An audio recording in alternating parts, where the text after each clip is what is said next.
What's up, boys? We're back. I think what is this? Episode 6? It is. I think it's episode 6. Yeah, it's episode 6. Finally Yeah, being it's six. consistent. For those who have viewed the podcast, right now we got 2 viewers. Yeah. Are they consistent viewers? No, but they're viewers, and that's all we really want in this business. All right, Yeah. Are they real people? No. I think Lester's fake, but Yeah. I think the guy that viewed episode 4, I think that guy's a real person. So, I mean, if you're ever listening to this, just leave a comment, please. Just so we Please. know. Just so we Like- know. Maybe subscribe if you like the content. Let's just jump into the content for today's episode. Yeah. So we're staying to the NFL. If anything happens that's drastic in any of the other sports, we'll cover it. But right now it's kind of a dead time in sports. It is late July. So we're just gonna talk about fantasy football. Yeah. What are you laughing at, bro? What the fuck? Dude? You said July. I said July. Love it. Yeah, Minute it's in. July. Late July. Hey man, months are only a concept in reality. All right. So, fantasy football. So this episode is just kind of like an overview of kind of just our general thoughts on like the bigger players. We'll give some sleepers, but we're not going to go into like depth on who you should pick in the second round or who should you target in the first round. Those are kind of like later episodes. Yeah. So maybe like the next episode we cover the first round. Maybe Okay. and then second round, or maybe we just cover position rank because Yeah. we haven't really Yeah, decided. we'll see. We'll go more into depth in fantasy in the future. And just for those who are wondering, we're going off the basis that it's a 12-team league because that's the league I'm in right now, and that is PPR. Just to get that preface out. I know some of you guys don't play PPR, but we're Yeah, just. I mean, if you're not doing PPR, what are you doing? It's 2019, 2020. Let's Get with the times. get it Come on. together.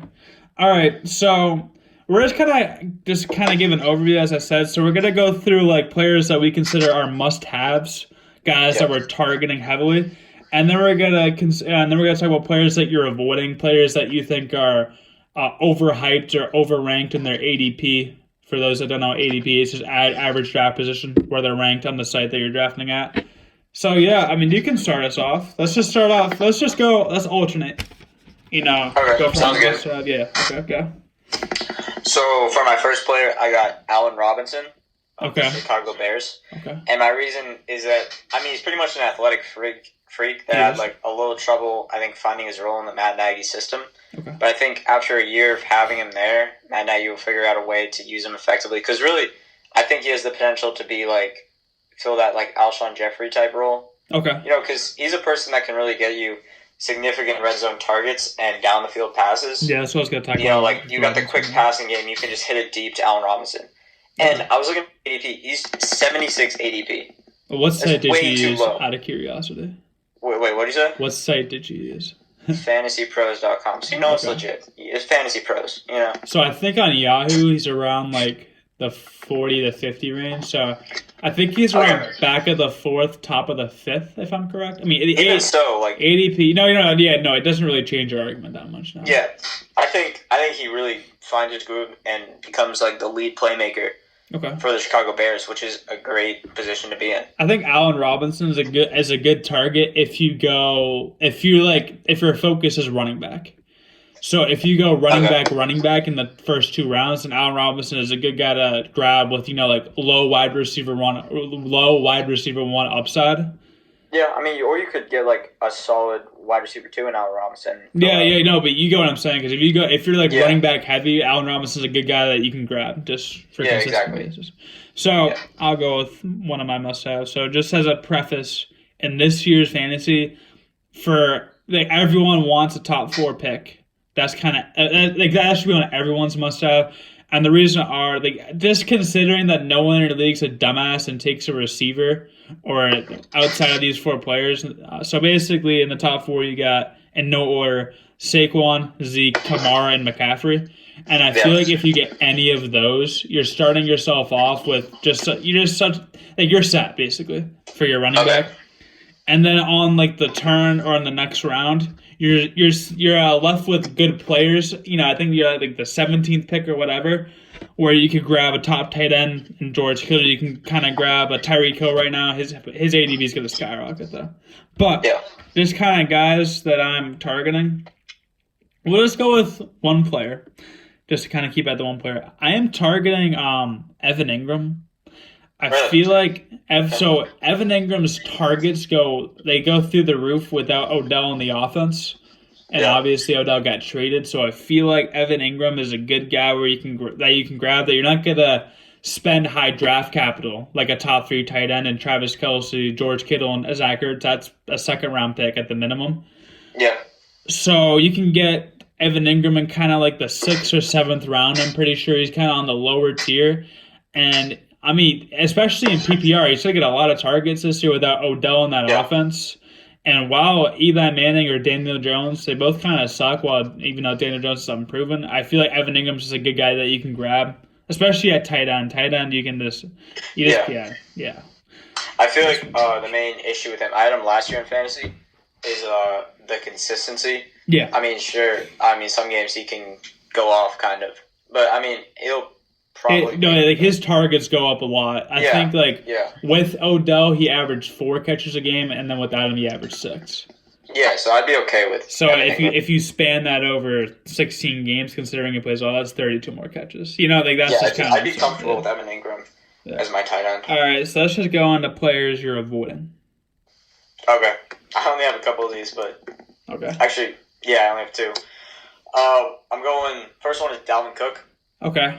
because I think he's a good player, but there's a couple of reasons why I really don't want to draft him as high as he's being, like a second round ADP. Yeah, he's a high ADP. I really can't trust that O line, and that's a lot of how they have one of the worst in the league, and that's a lot of how much his success is based on. And I don't know if the opportunities, the holes are going to be there for him to succeed in the running game. Okay.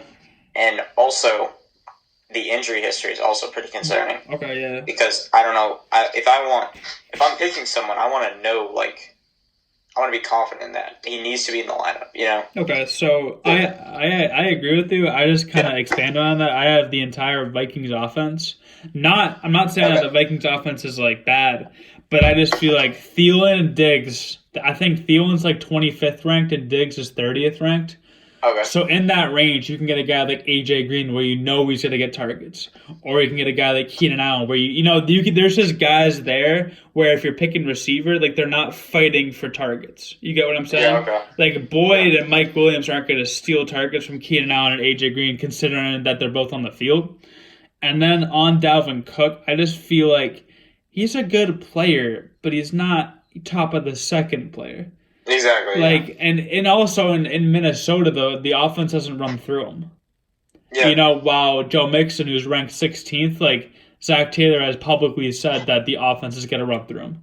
So that's why I would rather have Mixon than Cook. Makes sense. All right. One of the players I'm avoiding it's just Melvin Gordon and Todd Gurley. So Melvin Gordon's pretty apparent. I mean, he's holding out right now. If I was drafting right now, I wouldn't even take him because there's just too much risk there. So my draft's probably in like 3 to 4 weeks, around there. So maybe we'll have a little bit more of an idea of, like the length of the holdout or if he's actually serious about it. So that can change your viewpoint. But, Melvin Gordon's a first round pick, whether you like it or you're not. So I'm not going to risk basically throwing away a first round pick. Yeah. It's just a bad thing to do. Mm-hmm. If you don't get a top 4 pick, you can get your choice, your pick of the litter in receivers, or you could get a guy like David Johnson, or you could reach on guys like Mixon if you really want a running back with your first round pick. So I'm just avoiding Melvin Gordon just because there's just way too much risk involved. And same thing with Todd Gurley. I'm avoiding him because while he's a really good player, it's not like he's like in the 5th round. I think he's still like back at like the 3rd. So there's still like value, that's pretty high draft capital. Like your 3rd or 4th pick, you're picking a guy where we know he has arthritis in his knees. We saw like what he looks like in the playoffs and the Super Bowl. He looks like a shell of himself. And the Rams traded up for, I believe it's Darrell Henderson. Might have got the name wrong. But they traded up for Darrell Henderson in the offseason to pick him as kind of like, just assurance if he goes to shit. So that's just kind of my whole thing. Like, I'd rather get a guy like Derrick Henry than Gurley. That's just kind of my whole thing. Yeah, no, I agree. I had Melvin Gordon. But just a point, if you're in a money league, right? I'm in a money league this year. Part of me is thinking like, all right, you just got to take a risk. Because if it pays off, dude, shit. You get what I'm saying? Like, part of me is just kind of like, that's a healthy risk to take. But if you're just looking at it, from the way I did my list of just players that I'm low on Gurley this year. So, yeah, that's kind of where I'm at. All right, so I have a lot more players than you do, which is all right. But you just give I don't know, dude. I have a fair amount. Give me your next must-have. All right, I'm gonna group two together. Okay. Just because they're on the same offense. I have Matt Ryan and Devontae Freeman. Ooh, Devontae. Now I'll explain Matt Ryan first. Okay. He's not really too high on QB rankings that I've looked at. Okay. Even though last season he had like MVP statistics. I think he's 5th off the board. Yes. Quarterback wise. Yeah, I'm very comfortable with that. I would target that. Okay. And that's what really matters in a fantasy league is the stats you put up. And Atlanta has a tendency to rely on the passing game. Thank you. And and I'm like, it's not like Matt Ryan dips too much. I mean, people might think he dipped, but really statistically he didn't. And I mean, you got Ridley gonna improve in his second year. Calvin Ridley's on my list here. Yeah, for Julio Jones. Yeah, Julio Jones, Ridley. You got the playmaking there. Austin Hooper's not bad either. Pretty much all of his games in domes this year, so that's a factor. And so I'm just gonna slide right into Devontae Freeman. So he had kind of a disappointing season last year. With injuries, that's what it was. Yeah. Yeah. And I think he's being mocked as like around like the 15th running back, and I think he resumed. I know he's in like the mid-30s. Okay. I know he's around like AJ Green, around there. Yeah. A little bit before Derrick Henry. That's where Freeman's at. A little bit before Derrick Henry. Yeah, I think that's about right. Yeah, so around the 15th running back. So, I mean, I think he resumes the role as the main receiving back in the elite Falcons offense, which I'm pretty high on this year. Okay. Telvin Coleman is no longer there to share touches. The main concern with him is the amount of red zone touches he gets. And just staying on the field in general. Really, yeah, true. Injuries, but I mean, yeah, it's kind of a risk, but I feel like it's not maybe as much of a risk as Dalvin Cook. But, I'd say the main concern is the amount of red zone touches he gets. I'm not sure how many touchdowns he gets, aside from maybe long screen passes. But, I mean, I think with the PPR potential, it's worth it. So, for me on Devontae Freeman, I'm really cautious about him. The only way I would pick a guy like Devontae Freeman is if I went double receiver in the first round. So, let's say you're at the turn. What I mean by the turn is 10, 11, or 12, and then if you're doing snake, you get 13, 14, or 15. You could go, Julio and then Odell. Okay. So, if you do that, and then you need a running back, then Devontae Freeman's a guy with running back one upside. But let's say if I went Odell and Mixon, then I'm at, then I'm back on my picks. I would rather get a guy like Derrick Henry. Just you get what I'm saying. It's kind of like when I already have my running back one, I wouldn't pick a guy like Freeman who, while he's a good player when he's on the field, it's just kind of like, is he gonna get on the field? So yeah, I mean, and on Matt Ryan. Matt Ryan's a good pick. I'm just an advocate for not necessarily streaming QBs, but I'm not picking quarterbacks high. I never do. Because that's kind of one of my targets. We'll just go into it. It's just, for me, quarterbacks, it's really on a matchup basis, which sounds like an obvious point. But, let's say Matt Ryan, right, is playing, I don't know who's a really tough defense that he's going to play. I don't know. Let's say he's at Philly, right? That came to mind because he played on Thursday night. Let's say he's at Philly. And then I got a guy like Andy Dalton at home against Arizona. I'm starting Dalton. Just because, there's a better... You get what I'm saying? So, Matt Ryan's a lot better of a quarterback than Andy Dalton, obviously. But in fantasy, I take my quarterbacks as a week-to-week basis. So I just go off matchups. I'm gonna target Jimmy Garoppolo this year because he's really low. Really? Oh, yeah, absolutely. Because he's a guy that he has, top 8 quarterback upside. And, you're not going to have to spend much draft capital on him. And those are the guys I'm targeting. Even a guy like Nick Foles. And Nick Foles is, at home against some, shithole.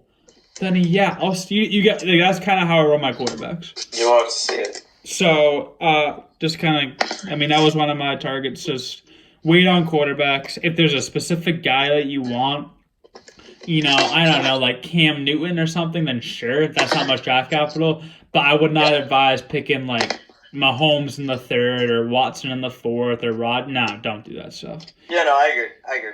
But another guy I'm targeting, who are we going to go with here? I am targeting Odell and Mixon at the turn. I already talked about that. We'll go with Kerryon Johnson. I think he's like between 45 and 50 at the ADP right now. And kind of like what you talked about Freeman, Kerryon Johnson's a great guy to get if you went dual receiver because he's kind of underrated right now. Detroit's are really, like, they have a history of being a run-heavy team. I'm pretty sure their O-line's not awful. And it actually is. It's a pretty good run blocking O-line. Yeah. You got Ragnow is one of the best run blocking guards in the league. And for Kerryon Johnson, he showed flashes last year, and I feel like if he was in the 30s, I wouldn't take him. But because you can get him, back of the fourth, top of the fifth, I feel like that's great value. So that's one of the guys I'm targeting. And same. I mean, I think it's even beyond flashes. I think every time he got every game where he got the ball a fair amount, he showed consistent playmaking ability. That's what I'm saying. Yeah, I really want to. There's really no reason to, and he has like the quickness and acceleration to his game that I think makes him comparable to like Alvin Kamara at like a fraction of the draft capital. Obviously, it's not the same because Kamara's in the Saints offense. I'm just saying, like. I get what you're saying. He has a good chance to be heavily involved. He's like the same player type. And he's talented, so I'd be very comfortable with him. That helps. All right, who are you avoiding? Fuck me, dude. Jesus I got no more. I had Cook and Gordon. Okay, I'll just give mine. I am avoiding James Conner, not because I'm a Bengals fan. It plays a role, but James Conner right now is 10th. He's 10th at the ADP. So obviously you're spending a first round pick on him. And for me, James Conner was heavily dependent on touchdowns. Okay. And I usually kind of avoid those players in the first round.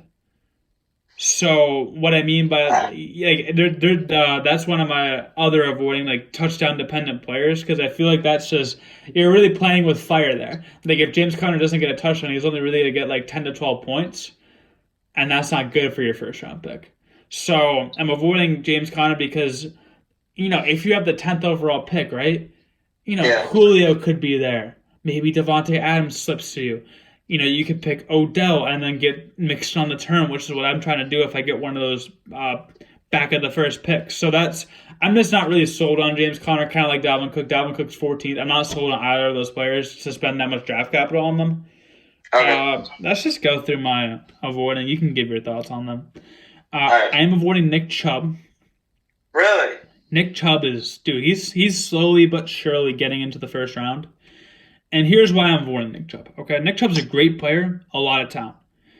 But there's a lot of mouths to feed on that Browns offense.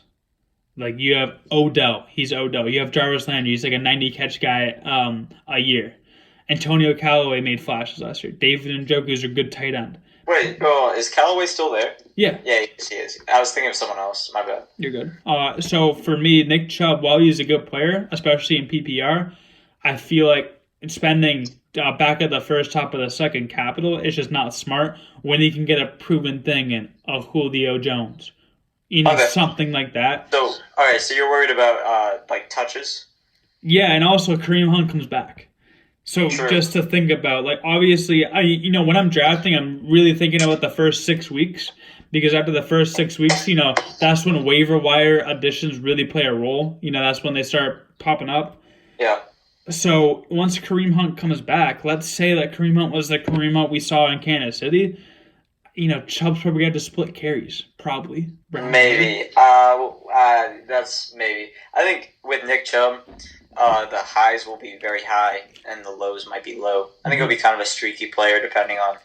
I could definitely see him, like, they're throwing the ball to, like, Landry and Njoku and OBJ. And he just gashes the defense for like a 50-yard touchdown or something. I could definitely see that. Like, if he was back of the second, top of the third, I would be targeting him. It's just I'm not spending a first round pick on Nick Chubb. Yeah, I'm not doing it. Yeah, I get that. I'm not doing it.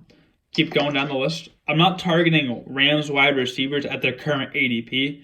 So Okay. Robert Woods is like mid-30s. I don't like that at all. I feel Yeah. like Robert Woods is just the definition of a system receiver. True. And then, so if I was going to pick a Rams receiver, I would pick Cooper Kupp. I think he's mid-40s, around where Kerryon Johnson is. And the whole thing for me is just he had his ACL, like he tore it. So it's just coming back from that injury. But I mean, I wouldn't be opposed to taking Cooper Kupp. It's just kind of like the guys that are there. If it's Cooper Kupp or Kerryon Johnson, I'm taking Johnson 10 out of 10 times.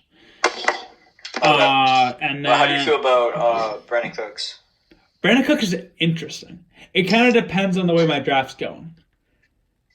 So, I mean, I don't have like a board in front of me right now, but I think he's around Keenan Allen and AJ Green.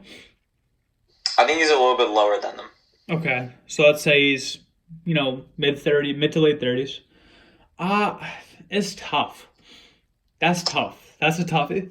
Yeah, right now he's ranked at the start I'm looking at like mid 40s, basically wide receiver 17. Wide receiver 17. Okay. Yeah. Okay. So right behind guys like Julian Edelman and Tyreek Hill. I'd rather have Edelman. Yeah, probably. Well, like Brandon, I'm not opposed to Brandon Cooks necessarily. I was just kind of making the point that in a McVay offense is kind of like whoever's open. I know that's but they're not force feeding anybody. Okay. Next pick is Mike Williams. He was really dependent on touchdowns. You're avoiding Mike Williams? Yeah. Oh, okay. He was really dependent on touchdowns last year. His ADP is high. I think it's around the 40s. I don't have a fucking board in front of me. I'm sorry, we're not prepared. But Hunter Henry comes back this year, so he's going to get more red zone touches. Realistically, Mike Williams was a red zone threat. Not a bad thing to have, but at his current ADP and putting into consideration that Hunter Henry is coming back and he's a big red zone threat. I don't know. I'm not trusting it. I don't know. I might be leaning on the opposite scale. Okay. I would be, because when I'm looking at here, he's ranked probably like mid 50s, late 50s. Yeah, I don't know. I don't know where he's ranked. I don't know how like accurate this is, but like yeah. I don't know. I don't hate Mike Williams in that offense as a number 2. Yeah, we'll have more of an idea on like who we're picking over these players when we like run through mock drafts. So this is kind of a shit show right now. Not really, but you get what I'm saying. Like I would rather have Tyler Lockett than Mike Williams. I don't know if they're the same. Yeah, for sure. That kind of thing. And my last one, pretty simple. Old running backs. Don't pick AP. Don't pick guys like that. Oh yeah. All right. So we'll go to my targeting list. I'm just gonna run through this quick. Basically, as I've said, Boyd and Green at their current ADP is really, I feel like is really valuable. Like Boyd's like 64th. You should target those.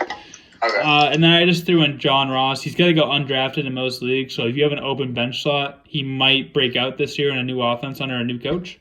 We'll see. Okay. I got Mecole Hardman. I don't know if have I seen Mecole Hardman?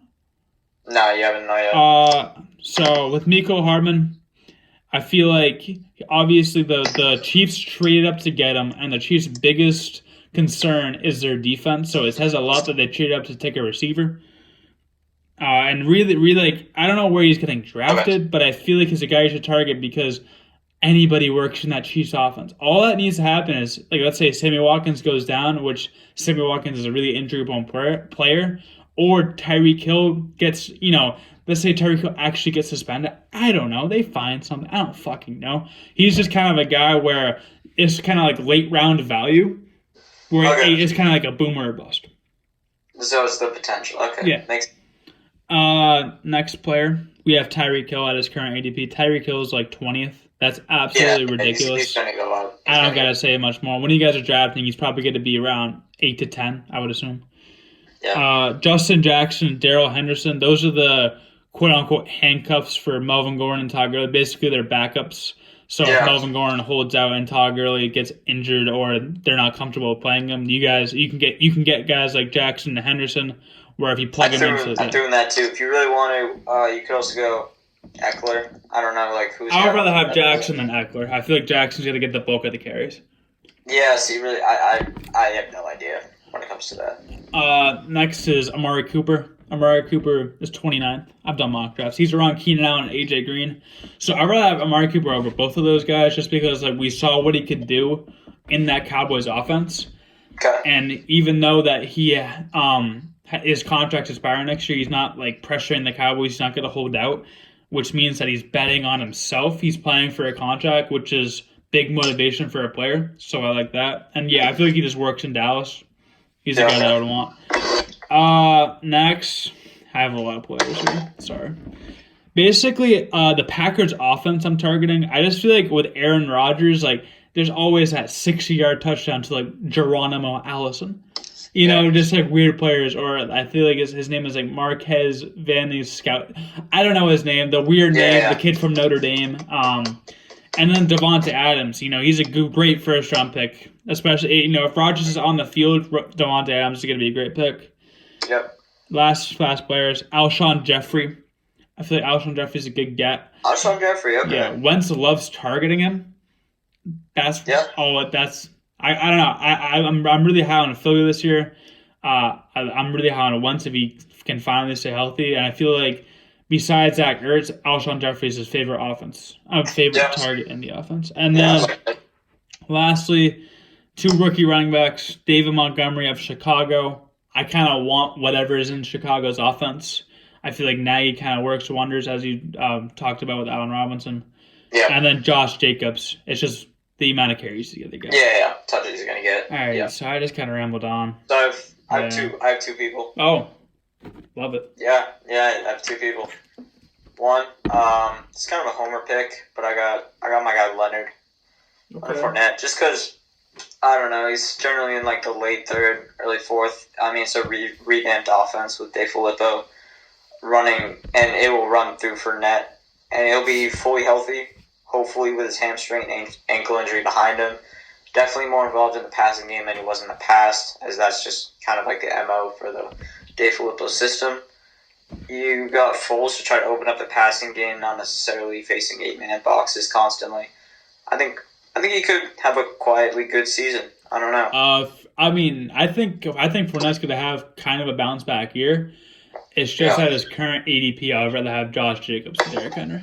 Okay, I get that. That's kind of where I'm at with Fournette. So while Fournette's, I feel like he's a good get. It's just where he's at. I would rather have the guys around him. Yeah, okay. Makes sense. My final one, I got Dante Pettis. Oh, Dante Pettis, okay. I got Dante Pettis of the 49ers, just because, I mean, look at his season last year. Sorry to cut you off. I was thinking Marquise Goodwin, too. Wait, what did you say? I was thinking Marquise Goodwin, too. Yeah, I mean, I like Marquise Goodwin. It just makes sense to go with the 49ers offense. You got Shanahan. And Garoppolo. Great offensive mind there, leading the team. Garoppolo is back. Presumably, they have a much better offense with their starting quarterback. You know what I'm saying? That would make sense. And I'm looking at his stats right here. He only started 7 games, and he managed to get 5 touchdowns, nearly 500 yards. That's good production for. And most of those weren't even with Garoppolo. Yeah, I mean, he only got 45 targets all season. Presumably, I don't know. That might double. That could easily double. So while we're talking about the Niners offense, George Kittle, he's a great player. I'm not picking him in the 2nd round. I just feel that you can find tight ends anywhere. And then, as you said, I feel like any San Fran receiver has a good upside. Really, just an offense that you want to be a part of. Pettis is really low. I'm looking at this. Says he's. Oh wow! Apparently, Marquise Goodwin is ranked 180. No, there's no way. Yeah, I don't know how accurate this is. Wide receiver 59, but I mean, there's no way this is that far off. Yeah, we'll get more of it. We'll get more of it. Go Marquise Goodwin. Yeah, we'll go. Sure. Pettis is much higher at 86, but still wide receiver 33. I'm. Yeah, I don't know how reliable that site is. I use Yahoo, so when we run through mock drafts, probably in the next episode, to be honest, we'll kind of get more of a feel where, if we're in the 6th round, players we're debating. So this is kind of just an overview on kind of the bigger names, some of the smaller names.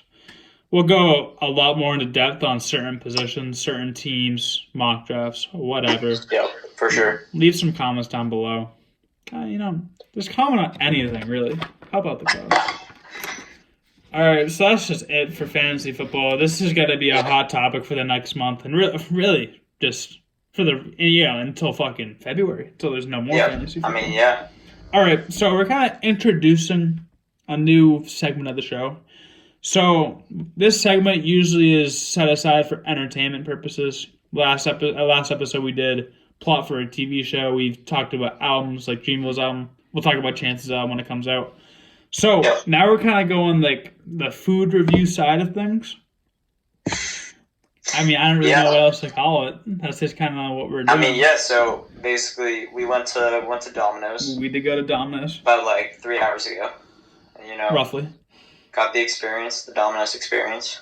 So yeah, basically, this is kind of just, I feel like food is a hotly debated topic. Whether it's In-N-Out or Shake Shack, kind of shit like that. So I feel like it's just kind of like a fun conversation to have.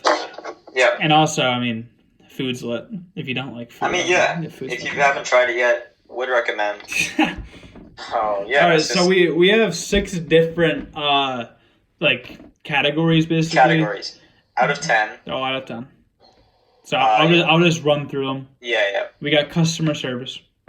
We have kind of just like the overall vibe of the place. Of course. Yeah, I mean, we're on the Vibe podcast. You guys should know what I'm talking about. Yeah. And then, so this is kind of, now like the next ones are kind of food specific. So we ate pizza there. Obviously, if we eat chicken, we're not going to talk about the sauce.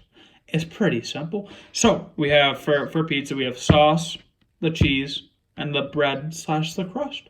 Simple. Right. Yeah. And then the last one is aftertaste. How does it sit? Yeah, exactly. All right. So let's just go in chronological order, I guess. Chronological, yeah. Of our experience. So customer service. What do you think? Wait, what did you say? What did you think? See, I gave it an 8. It was, an 8? I just so people at Domino's are just pretty relaxed. We walk up, the guys are outside, and they're like, you picking up or ordering? We say we're ordering, so they go inside. And it's just an easy transaction, if you will, at Domino's, because it's, what is it, like 10 p.m. when we went? It was around 8 or 9. Yeah, it's just whatever. How I get it that from? Whatever. It's it's just pretty relaxed. All right, so here's my take on the customer service. Okay. Okay, what's your take? So I gave it a 4.5. Okay. You gave it a 4.5. I gave it 4.5. Almost half of what I gave it. So I put it at a 5, kind of like McDonald's or a Burger King, just kind of like your bog standard customer service experience. Okay. So at Domino's, I mean, I'm not saying they were bad people there, but it wasn't there was just the old guys staring at me eating my. It was just kind of weird. Whoa. The setup of the Domino's we were at is just kind of weird. No, it's really not. The customers, I'm not saying the employees or anything were bad. It's just that's customer service, man. It's just they weren't, overwhelmingly good enough to go above the 5. I mean, what do you really want from them? Well, no, at local restaurants that they go to, people know my name and shit, so we can have conversations. That's just your fault for not going to Domino's enough. I mean, you see different employees every shift, you see, because they're a chicken. All right, so let's just go to the vibe, I guess. The vibe I had a 6. 6. I don't like the vibe. So when we went, there was some origami swans made out of napkins. That kind of added to the experience. I guess. And it's a nice window out to the parking lot. So they got a nice booth there. It's quite spacious. And yeah, it's a nice little place, I give it a 4.5. It honestly could go so much lower. Wow. But so kind of the whole thing about the vibe, I feel like at the certain Domino's location we were at, I feel like we were too close to the workers, which is kind of weird. At other restaurants you order and then you go sit down, you're a pretty good distance. Here you're just right there. No, it's not like they're not watching you, right? Well, no, I'm not. They're not watching you, but it's just kind of a weird experience. I don't know. They're having their own conversation. It's fine. I don't know. I feel like you're just kind of a Domino's advocate. I don't know. I thought the vibe was decent. Yeah, I give it a 4.5. I mean, it's just kind of like comparing it to other restaurant, other like fast food chains. Like it's just kind of below average. Okay, fair enough. All right, now we're going into the pizza. Yeah, I mean the sauce. What do you think of the sauce, mate? Gave it a 5. You know. Yeah, I give it a 5. It's bang. It's bang average. It's just some decent It's sauce. bang average. You can't hate on the sauce. So you can't hate on. You can't hate on it, but you can't like love it. Like it's just. Yeah, no, but sauce is not why I eat the pizza, you know. So I'm cool. Like I'm cool. I'm not coming back for the sauce. Like Domino's is kind of like the chain where it's like you're going home from like a trip or something. It's like 10:30, and like nothing else is open. So you're like, wow. All right, we'll get Domino's. I disagree, man. That's kind of where I'm at. Like I just go to Domino's sometimes. All right. This is kind of dead. I don't know if we're gonna do this. This is just kind of dead. The cheese. All right. Yeah. Gave it a 3. It was artificial. Wow. I don't like artificial food. I would prefer the cheese to be fresh. I mean, how do you know it wasn't fresh? Well, because I've had fresh cheese on a pizza, and that's artificial. It's pretty simple. I don't know, man. I thought the cheese... I don't know. I gave the cheese a 6 mainly because it did a great job with their cheese to sauce ratio, which I firmly believe is the most important part of a pizza. You need to have... I feel like it needed more sauce, bro. No, it didn't. It needed more sauce. It did not. You need to have a 2-to-1 ratio between the cheese and the sauce. You can't have exposed sauce unless it's like right next to the crust. Then you're just doing it wrong. So, like, I feel like you're doing it right there. No. I have a serious problem when you have exposed sauce. Dude, the sauce. No. It's like the sauce is supposed to carry the pizza. I need a significant amount of cheese covering the sauce, so it's nice and. I feel like you're just kind of weird. It works. Bro. I feel like you're just kind of weird, bro. I don't know. So I gave it a 6. I like the cheese. It wasn't incredible, but it's really the ratio that makes the Domino's pizza. So I gave it a 6. The bread / crust, I gave it an 8. I'm a big fan of garlic. Give it an 8. Yeah. Big fan of garlic bread. They have really good crust. Yeah. Like Domino's is not a pizza where like you don't eat the crust. Yeah. You eat the crust, so that's kind of yeah. I agree with that point. I gave the crust a 6. Also, it's not like a what am I looking for? Like a brittle, like what do you hard. Mean? Oh, crust. Yeah, the way it was a soft. Like it's nice and soft, and you can. No, I prefer hard crust actually. Nah, bro. Nah, it's hard. You get that point. And then the aftertaste, absolute 1 out of 10. You feel like absolute dog shit after eating anything from Domino's. You feel like I don't even know. Like you just want to go lay down. Like, I give it a 2. 1. I can't argue with you. Awful. God, I'm still kind of reeling from the effects. It's not like I have food poisoning, so I give it a 2. I mean, I eat like 3 times as much as you. Yeah. Yeah, but I mean, like the aftertaste. I mean, like, see, I don't really factor in aftertaste, right? If the food's really good. You get what I'm saying? So, like, if you order like a calzone and it's really good, obviously it's gonna be bad aftertaste. But like, if you order a calzone and it's just bang average, and then you just feel awful, it's just kind of like, why would I go back? You get what I'm saying? Okay. So like, it's like while you're eating it, if you're not like really enjoying it, and then after you just feel like dog. It's just like kind of like the give and take. So I get a total 26 out of 60, a little bit below average. Yeah. All right. Overall, I had 33 out of 60. I had a little bit above average. Yeah, I don't know if I like Domino's. I like Domino's. I don't know if this is gonna be a segment on the show, but I mean, if you guys were entertained with any of that, just comment below if you. It kind of felt dead talking about, but hey. But we gave a review. You gotta experiment in the world, man. Yeah, man. All right, so we're just gonna go on to the miscellaneous topic of the day.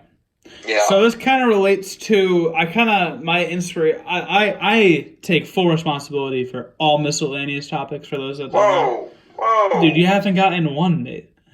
God. Dude, wow, you're just like exposing me. That's what I do. In front of the viewers. So this kind of stems from like the inspiration was kind of from Odell's GQ interview. I know we touched on it yesterday or last podcast, and basically Odell got shit on for kind of aiming for personal goals and not talking about, winning a Super Bowl or making the playoffs when he was asked, what are your goals for the season? So, basically, the question is, why do people hate on other people who kind of like celebrate or show how much money they have or show how good, like that whole thing? You get what I'm saying? So, like, do you have any, like, opening thoughts or whatever? Or, like, just kind of, like, you get what I'm saying? Yeah. Yeah, okay. I think it's more of a combination of certain things as opposed to just one. I think a large portion of it is people think it's obnoxious and kind of, like, as if the person showing off their wealth is, like, saying they're, like, above other people that don't have the wealth or something. It's something they're, like, really... I mean, it's fine in most contexts. Like, if it's something you're really proud of, that's... Well, it depends on what you're showing, really. Yeah, it really depends on the tone of your message. Because even if... Well, see, it's not even what you're showing. For me, like, if someone... Let's say, like, an NFL player bought, like, his mom a house or something. Well, that's just awesome. Yeah. I but, like, if he's, like, flexing his house, like, then that's just kind of weird. Because, like, we already know you have money. So, I think at that point, maybe people want to be, like, validated. I don't want to get too deep, but, like... This is what we do. I mean, also, it's just kind of... I think there's a small portion, people are just, like, jealous. Yeah, I think... So, basically, like, here's what I think, right? So yeah, what do you think? So, I feel like it's kind of hard to go down, like, the professional athlete, unless we're talking about celebrations. We'll get to that. That's kind of a different part of the question, but... In terms of just people showing how much money they have, like in terms of driving a nice car, or like wearing that, like that whole thing, wearing like whatever it is, you can think of whatever. I feel like people get upset at that because it's just kind of like a waste of money to an extent. Okay. B, as you said in your point or whatever, it kind of. If some guy's driving like a Porsche or whatever, it kind of puts them above other people. It's kind of like it's like I take cars as just like a representation of power. Like, oh, if you drive this car, you're better than other people. Okay. And then also, I think that people don't like other people who flex because like it's just kind of like they're insecure about their like financial situation depending on where they are. Yeah. So when they see someone, driving a $200,000 car, they're going to call them out on it because maybe they're insecure on how much money they have, or X, Y, and Z. So that's kind of my thing. Yeah. And also, just another comment on that. Okay. I think if you drive a Porsche or whatever, that's fine. If you want to drive a Porsche, I really don't have a problem with that. No, it's not a bad thing, but like people, call other people out for driving. I think that's fine. It just gets to a point where you kind of I feel like if you're driving like a really expensive car and you're wearing like really expensive clothes, you're just kind of like trying to distance yourself from like the average American. Maybe you could just like those things, but I think it gets to a point where you like put that at the forefront of yourself. Like it's not even you anymore. You're just. And also, it's just, I feel like it really stems down to, like, why you have the car. So, like, for example, my dad, right, he, like, loved cars growing up, ever since he was a kid. So now when he has, like, more expensive cars, he can go into detail on every little detail of the car so people don't really get pissed off about it because you can see it's kind of like one of his passions. Okay. Wow, if a kid our age is just driving like a BMW for shits and giggles, that people are going to get mad at that. You get what I'm saying? So I feel like it kind of just stems from like their intentions. So if someone's intentions to buy a really nice car is because, like that's what they were working for and there's kind of like a passion there. And dude, you shouldn't get someone, you don't get mad at people if they have a passion. But like, if someone just bought it because, they just can. It kind of rubs people the wrong way. I don't know. Okay. Yeah, I think as long as you're not obnoxious about it, you're fine. Yeah, I'm not like saying don't buy nice cars. It's just kind of like you get what I'm saying. And then I feel like we should just go into like the athletes celebrating type of thing because that's kind of what I was getting at. Okay. when asking a question like this because I feel like athletes are in they're in such a tough spot because like their lives are really under like the national microscope. Yeah. I don't feel like I could deal with all the shit that athletes deal with on a day-to-day basis. Yeah. So like Odell, for example, a lot of people hate Odell because he has like his he has like the haircut he has, or he wears the cleats that he has, or he goes on a boat in Miami, or like shit like that. And I really just don't get it from. Yeah, same. Like it's like, all right, dude, Odell, obviously he puts in a bunch of work. So why is it bad that he is just a little bit outgoing? Like, I don't get it. I know, yeah. It's like, why we hate personality, And same thing with Cam Newton. Like back in his MVP, like a lot of people hated when he celebrated. It's like fun. He scored. Yeah, and that's, dude. I remember, if we're talking NFL players celebrating, I remember some people like this was like in the Cowboys game, Jags Cowboys. We lost the game 40-7. Our lone touchdown was D.D. Westbrook. And he like celebrated, he like danced or whatever. He always like does this weird like dance every time he scores. And I was like, yeah, dude, that's fine because you don't really see how much work goes in because it's so hard to score a touchdown in the NFL. Well, no, like for me, it's just kind of like, all right, so if you pass a test, you can't celebrate at all. Like it's got to be a double standard. Yeah. Like if you get promoted in your job, you can't celebrate. Why the fuck would you celebrate? Like it's just kind of like a double standard. That's kind of like we can't alienate athletes. We're going down the wrong path. And also, like, not even just the NFL, like the MLB. God, bro. Shit. If you bat flip, you can get suspended. Dude, I hate how the MLB treats bat flipping. Like, it's just like, bro. Dude, if you hit an absolute moonshot and you watch it, you're getting beamed at the next hit a 95 to your back. Dude, that's what? Like, don't give up a home run. You buffoon. No, like I just don't understand. Are you mad at him for hitting a home run? No, it's just kind of, I don't really get it because it's like, all right, I'm more of like an introvert than an extrovert, so I totally get like the whole thing of people not showing off and shit, but like you need that in a sport. You need personality in a sport because you want to know why? The people that hate it will watch it. And the people, you draw an audience. So I feel like players just celebrating, like, what the fuck is the big deal? I know. Like, it's just, they work all offseason. They go through training camp. They put their bodies through absolute hell. And when they succeed in what they're trying to do, they can't, like, I don't know, dance?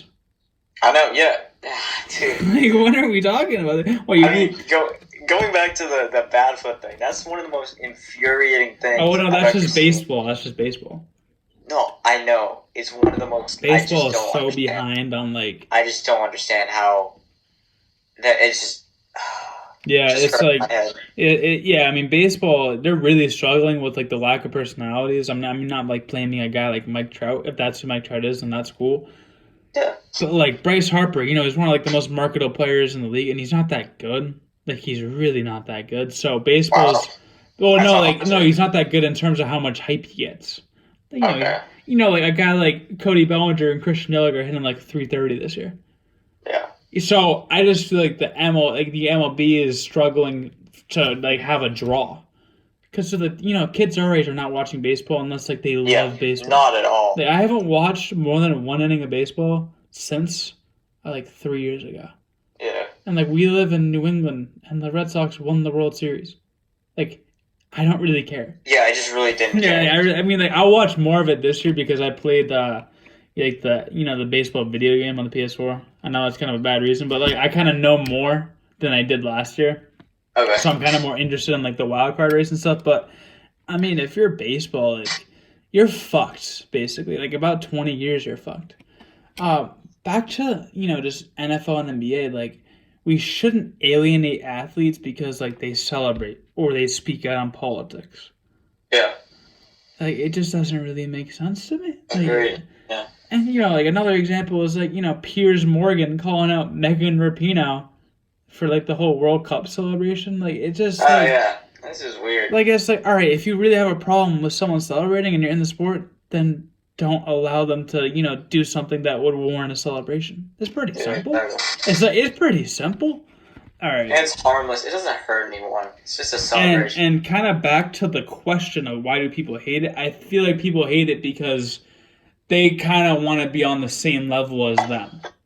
So, like if you're, I don't know, if you're one of those guys that doesn't like Odell celebrating, or you don't like Odell talking about trying to pass Jerry Rice's receiving yards record, like stuff like that, I just feel you gotta like look in the mirror, like put yourself in Odell's shoes. It's like you're telling me right now, if you go like 80 yards for a touchdown and like the entire stadium's erupting, you're just gonna hand the ball to the ref and just go to the sideline? Like, no, you're not. I mean, there's some players like AJ Green will, because I mean that's who he is. Right. But like we shouldn't we shouldn't criticize players for doing it. Yeah, it's a game. It's just like fuck, dude. It's just too serious. It's not that deep. All right, that's kind of where we're gonna tail off there. Yeah. I don't know. Basically, the reason why people hate on other people who celebrate effects is basically they're trying to mask their own insecurities. That's just kind of the thing, man. Like, wow. I feel like that, like on a deeper level, they're just trying to stay on the same level as people like that. So like, let's say you're in like a business with somebody and someone you're competing with gets a promotion, and like they have like a party with their friends or whatever. You're gonna feel some type of way, not because it's a bad thing to celebrate. It's just you wanted that promotion. Okay. So I feel like they're directing. That's kind of like a coping mechanism. It's not a bad thing to have. I've done the same thing. Trust me. Everyone does it to an extent, but that's just kind of the root of it. So, as people, we should just try to eliminate that. It's tough, but like, dude, I mean, just like, why is everybody mad if Cam Newton like does like the Superman and gives the ball to a kid? Yeah, I know. At some point, why is that an argument? It's just not that serious. Or like if Joe Mixon hits the shoot, like, who the fuck cares? It's just like, get your priorities straight, man. Like, if that's really bugging you, like, come on, dude. All right, that's kind of gotta end the podcast. Fantasy football, I mean, that's kind of really what we're gonna be talking about in sports, because like you got the obviously who to draft side, and then we can kind of implement different NFL discussions while we're talking about fantasy. Yeah. In terms of food, we'll see how this gets received by the public. If it gets received, maybe we'll go to a different restaurant. Maybe we'll just do it. Maybe we'll just do it on our own time, not share it to the public. Who knows? Leave some suggestions. Yeah, and then miscellaneous. You really don't know what you're gonna get. You really don't. Yeah. I mean, that's kind of it, really. Yeah. That's the Vibe podcast experience. Right there. All right. Any last words to the viewers back home, man? Have a good evening. Have a good evening. What if it's on evening? Have a good day. Have a good day. Have a good week. Have a good life. Bye. Yeah. All right. I'll catch you in the next one. Farewell.